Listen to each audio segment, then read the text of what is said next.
Hello. Hello. जी, how are you doing? I am great. तुम बताओ। मैं भी सही हूँ। Thank you for agreeing for this interview. Thank you for taking it. So I, right off the bat, I remembered that you had told me that you're a survivor of BPD. So I don't know much about it. What is BPD and how has your journey been till now?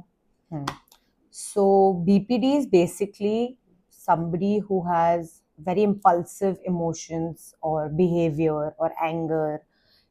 रो रहा है तो बहुत time तक रो रहा है, Right. फिर चीख रहा है तो बहुत टाइम तक चीख रहा है, जो भी है वो बहुत इम्पल्सिव है, उसको ज़्यादा समझ भी नहीं आ रहा है, उसके कंट्रोल में नहीं है. So I've had it for over 15 years of my life and I still deal with it because वो कभी भी 100% ठीक नहीं होता है. Some part of it will obviously remain with me forever, but ये है कि lots of medication, psychiatric treatments and counseling लेने के बाद I am much better in a state where I can take care of myself. I can tell myself कि सहर this is not good for you. अभी तुम थोड़ी देर इस इंसान से दूर हो जाओ ताकि वो impulsive ना हो, ताकि वो मुझे suicidal tendencies तक ना पहुंचाए, because उसका एक बहुत मेन ये भी है कि बहुत आपको severe suicidal tendencies हो जाती है. और मेरे साथ भी ऐसे ही था. मतलब आई थिंक टीनेज में शुरू हुआ था जो मेरी suicidal tendencies थी, और वो चलता ही रहा. बीपीडी तो बहुत पहले से ही था, बचपन से, बट ऑब्वियसली रिकग्नाइज बहुत बाद में हुआ था बिकॉज मेंटल हेल्थ के बारे में इतनी अवेयरनेस ही नहीं थी. एंड अडॉप्टेड चाइल्ड भी हूँ मैं, तो उसकी वजह से भी शायद जब मुझे अडॉप्ट किया गया था, पेरेंट्स को नहीं पता था कि ऐसा कुछ होता है, मेंटल इलनेस भी कुछ चीज़ है.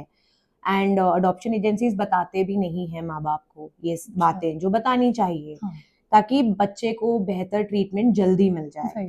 और मेरे साथ यही हुआ कि मेरा ट्रीटमेंट इतना ज़्यादा लेट शुरू हुआ कि मेरी ज़िंदगी के 15 साल इन चीज़ों से जूझते हुए, लड़ते हुए निकल गए.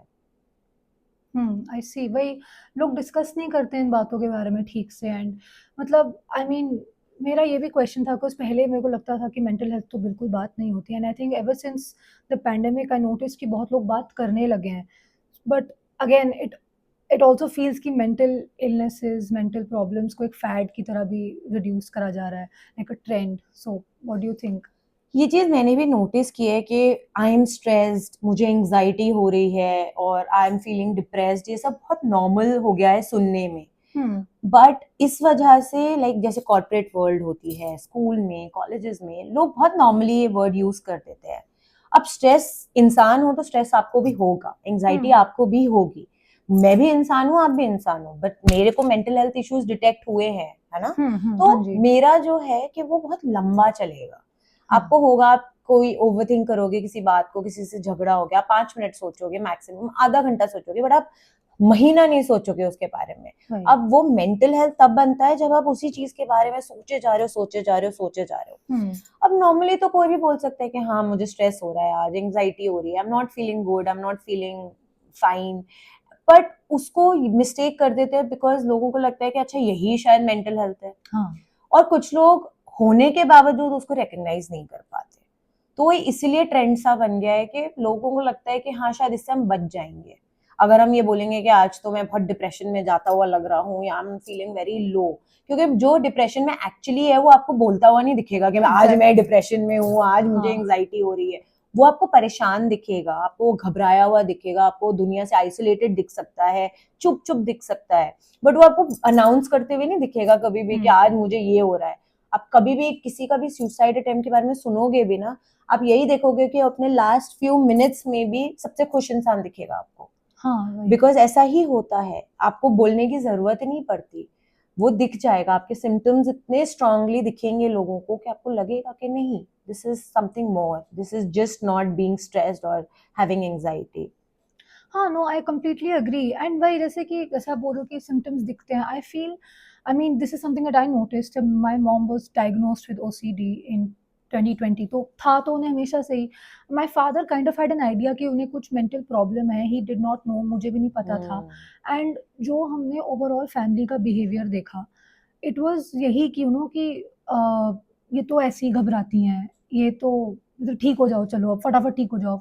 जब ओसीडी डिटेक्ट हो गया तो भी कि एकदम ठीक हो जाओ. एंड मेरे को वही लगता है कि ये सिम्टम्स जब होते भी हैं तो लोग देखना नहीं चाहते या वो समझना ही नहीं चाहते, क्योंकि वो एज सच एक फिजिकल प्रॉब्लम जैसे नहीं दिख रहा, लाइक अ फ्रैक्चर और समथिंग. तो आपने भी आई थिंक ऐसी जैसे आपको मिल बिल्कुल। बिल्कुल डील करा होगा आपने, आपको ही बोलते होंगे ठीक हो जाओ चलो शहर फटाफट। तो आपने डील कैसे करा इन चीज़ों से, like how were you able to navigate through these things? So I give you few examples. मेरे साथ when I was studying in college, तो अब बहुत लोग मुझे आके बोलते थे कि सहर you are feeling so low today, तू ड्रग्स करने लग जा, तू तू कुछ और कर ले, तू इग्नोर कर दे इस बात को, तू ठीक हो जाएगी, तो सोच मत इतना। अरे बोलना आसान होता है, बट वो जो एक्चुअली इंसान के साथ हो रहा होता है और उस इंसान को जब नहीं पता कि कैसे उसको कंट्रोल में लाया जाए, that's why there are counsellors, there are psychiatrists who diagnose you and they tell you कि यार ये दवा खा लो, इससे you will feel better, या ये काउंसलिंग के इतने सेशंस लेने की तुम्हें जरूरत है। और धीरे धीरे वो सेशंस कम होते हैं। Now it's been almost 3-4 years कि मैं कोई काउंसलिंग नहीं करती, कोई मेडिकेशन नहीं लेती, I am on my own. पर अगर मुझे कल को लगेगा कि नहीं शायद सहर यू नीड इट, तो मैं देखूंगी उस समय क्या करने की जरूरत है। अब यही होता है कि बोलना अगेन आसान है कि अरे चोट दिख नहीं रही है ना, बिकॉज हाँ। आपको जैसे तुमने बोला कि लोगों को जब तक फ्रैक्चर ना हो जाए, जब तक वो चोट ना दिखे, बुखार ना दिखे, खांसी ना दिखे, तो मैं अपने सेशंस में हमेशा ये बोलती हूँ कि किसी को कैंसर है, किसी को खांसी है, जुकाम है, चोट लग गई है, तो people are so sensitive to that person. But वहीं पे जब एक मेंटल हेल्थ पेशेंट इतना परेशान आपके सामने आपको दिख रहा है, आपको सिम्टम्स दिखा रहा है, आप उसको इग्नोर कर देते हो, उसका मजाक उड़ाने लग जाते हो, उसको जज करते हो, उसको और घबरा देते हो, और उसको ऐसी चीजें बोलते हो जो आपको बिल्कुल भी नहीं बोलनी चाहिए। चीखना तो बिल्कुल भी नहीं चाहिए, है ना। एंड आपको सुनना चाहिए कि यार वो बंदा परेशान है, उसके कंधे पे एक हाथ रख दो, उसको एक हग दे दो, उसके हाथ पे हाथ फेर दो अपना। ये सारी छोटी छोटी चीजें that can make a person feel better. But हम उल्टा करते हैं, हम बिल्कुल ही इसका ऑपोजिट करके उस बंदे को और परेशान कर देते हैं। या वही, क्योंकि ऐसा लोगों को लगता है कि डांट देंगे तो एकदम ठीक हो जाएगा, like they are putting it on, जबकि ऐसा होता ही नहीं है। एंड जैसे थेरेपी की बात भी है, आई मतलब आई ऑल्सो बिलीव कि I think all sorts of people can benefit from therapy, definitely. है ना। बट वही वो थेरेपी का मैं देखने लगी हूँ, बिकॉज मेंटल, जैसे हम मेंटल हेल्थ की बात करते हैं कि वो भी एक ट्रेंड सा बन गया, तो there are all sorts of therapist that are coming up. मेरी मॉम की जर्नी में भी सॉ कि उन्हें थेरेपिस्ट ही डांटने लग गए थे। एंड मुझे अब एग्जैक्टली याद भी नहीं है कि उन्हें कैसे कुछ, तो होता थ्रू फ्रेंड्स पता लगे थे, पापा वाज गूगलिंग कि अच्छा ये हो सकता है थेरेपिस्ट, इनसे बात करके देखते हैं, हमें समझ नहीं आ रहा। तो सोशल मीडिया थेरेपिस्ट भी ज़्यादा रिलायबल नहीं होते। सो मैं हमेशा ये भी कहती हूँ अपने सेशंस में कि आपको ना थेरेपी बहुत सोच समझ के लेनी पड़ती है, इन द सेंस कि हर थेरेपिस्ट जरूरी नहीं है is the perfect one for you. So you will have to dodge here and there and meet a lot of people. ऐसा नहीं है कि पहले थेरेपिस्ट के पास मैं गई और मैंने उससे अपनी बातें शेयर करी और वो मुझे बिल्कुल परफेक्ट लगेगा, मेरे लिए मैच करेगा, उसकी मेरी थिंकिंग मैच करेगी, हमारी वैल्यूज मैच करेंगे। बट ये भी हो सकता है कि हो ऐसा, तो आपको डॉज करना ही पड़ेगा। आप एक थेरेपिस्ट से दूसरे थेरेपिस्ट, ये नहीं कि एक बार चले गए तो आपको लग रहा है यार थेरेपिस्ट सारे ही बुरे होते हैं। आप ये भी मत सोचो, क्योंकि हो सकता है एक बुरा हो सकता है 5 बुरे हो 10 में से। बट आई एम श्योर जब आपको मिलेगा, मेरी भी जर्नी में बहुत ऐसा हुआ कि मेरे पेरेंट्स ने आई थिंक 11th-12th में जब मेरे बहुत बुरे हाल थे, तब उन्होंने मेरे लिए अहमदाबाद में एक थेरेपिस्ट ढूंढा था। बट आई वाज लाइक ये क्या है, मतलब मुझे मोटिवेट करने के बजाय, मुझे बेहतर फील कराने के बजाय वो तो पता नहीं क्या क्या बोलते थे। तो उसका मतलब ये थोड़ी ना है कि बस मेरी लाइफ वहीं पे परेशान में ही रहना ही पड़ेगा मुझे हमेशा।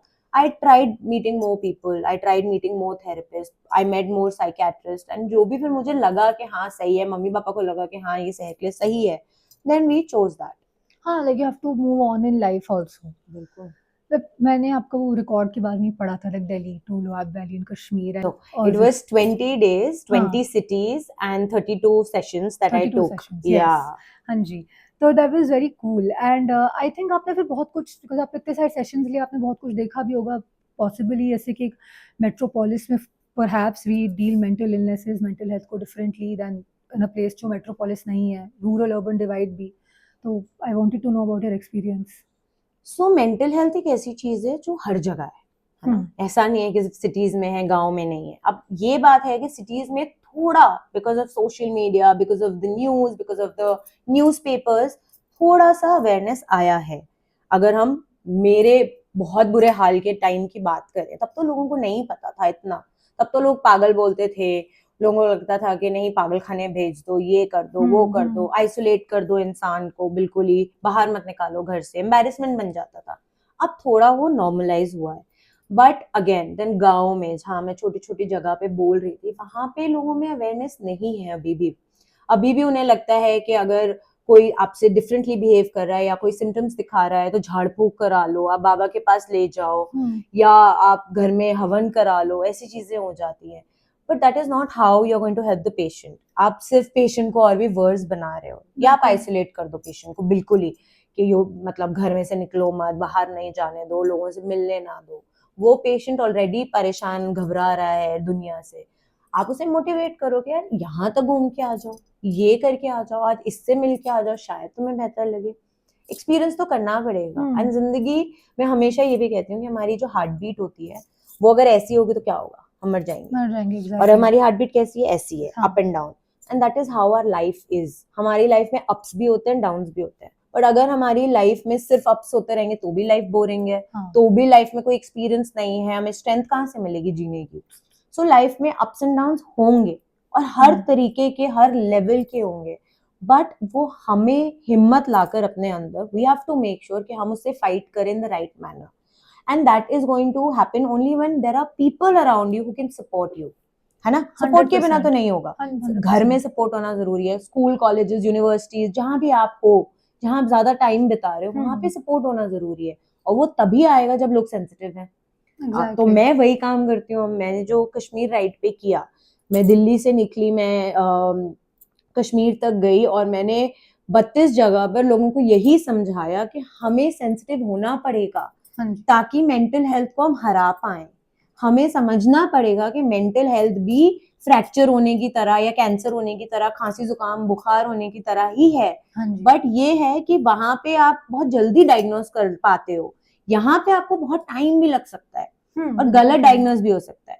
हर बुखार का मतलब ये नहीं है कि आपको टीबी है या आपको टाइफॉइड है, हर बुखार का वो मतलब नहीं है। तो वैसे ही हर मेंटल इलनेस का भी वो मतलब नहीं है कि वो बहुत सिवियर है या कभी ठीक नहीं हो सकता। मेरे को भी लगता था कभी ठीक नहीं होगा, बट 15 साल की स्ट्रगल के बाद अब मैं इतने लोगों को मोटिवेट करती हूँ हर दूसरे दिन अपनी जिंदगी में, तो कुछ तो अच्छा किया ही है। अच्छा है ही, बिकॉज आई मीन लोगों को मोटिवेशन की जरूरत है। And as you said, I think मैंने ये नोटिस करा है कि लोग मेंटल हेल्थ की तरफ ज्यादा कुछ हैं काइंड, काफी लोग नहीं भी हैं काइंड, एक बेसिक एम्पैथी ही मिसिंग है। एंड आई थिंक मेंटल, जिसको मेंटल इलनेस है उसकी तो इतनी जर्नी होती है, बट आई फील जो लोग उसके साथ में होते हैं, फैमिली की भी एक अपनी जर्नी होती है। तो आपकी फैमिली की भी कोई जर्नी रही होगी? बिल्कुल, मेरे फैमिली के सपोर्ट के बिना तो मैं आज यहाँ बैठी ही नहीं होती। मेरी फैमिली को भी पढ़ना पड़ा मेंटल हेल्थ के बारे में, समझना पड़ा कि भाई शहर से किस तरह बात नहीं करनी है। अगर कोई उनसे मुझसे वो बात करना चाहते हैं, कोई भी बात, नॉर्मल सी बात हो, उनके लिए वो बहुत नॉर्मल बात हो, बट उनको देखना पड़ता था कि शहर का मूड कैसा है अभी। Is she in a situation जहाँ पे हम उसको ये चीज समझाएंगे तो वो समझेगी, या वो इम्पल्सिवली रिएक्ट करेगी, हम पे गुस्सा कर सकती है, मार सकती है, चेयर उठा के मार सकती है। That is how I was. मतलब मुझे बहुत बुरा लगता है, बट मैं कुछ कर नहीं सकती थी बिकॉज मैं उस समय अपने आप के ही कंट्रोल में नहीं थी। And finally after so many years मेरी बॉडी एंड मेरा माइंड थोड़ा सा इतना है कि मैं काम कर पा रही हूँ। I am doing something that may be nobody else wants to do. मैं एक और एक्सपीरियंस बताती हूँ। लास्ट ईयर जब मैं कश्मीर के लिए निकल रही थी ना, आरजे साइमा जो है 98.3 FM की, उसने मेरा इंटरव्यू लिया था। तो उसने मुझे पूछा कि सहर, हर रोज तुम क्यों 20 दिन उठ के अपने ट्रॉमास को याद करना चाहती हो? तो मैंने उसको हंस के बोला कि साइमा, अगर हर कोई यही सोचेगा तो हम दूसरों की मदद कैसे करेंगे? अगर मैं अब हर रोज उठ के अपने ट्रॉमा या अपने अडॉप्शन या अपनी मेंटल हेल्थ के बारे में बात नहीं करूंगी तो क्या पता और पेशेंट्स हो जाए जिनको बिल्कुल कोई उम्मीद ना हो, क्या पता सुसाइड्स बढ़ जाए, और क्या पता मेरे आज निकलने से मैं किसी को सुसाइड करने से रोक लूं, चाहे वो मुझे आके कुछ ना बोले पूरे सेशन में, बट उसके दिमाग में कहीं तो जाएगा कि यार ये नॉर्मल है, मेंटल हेल्थ को भी नॉर्मली ट्रीट किया जा सकता है, और उसके लिए भी साइंस बहुत आगे बढ़ गया है। Things have become much easier now. that is very good honestly, because exactly as you said कि अगर आप शेयर नहीं करोगे तो कि कोई किसी और को अलोन नहीं लगेगा। अगर आप शेयर नहीं करोगे तो, लाइक शेयर करोगे तो, sorry, that is what I meant. But हाँ, कंप्लीटली अग्री।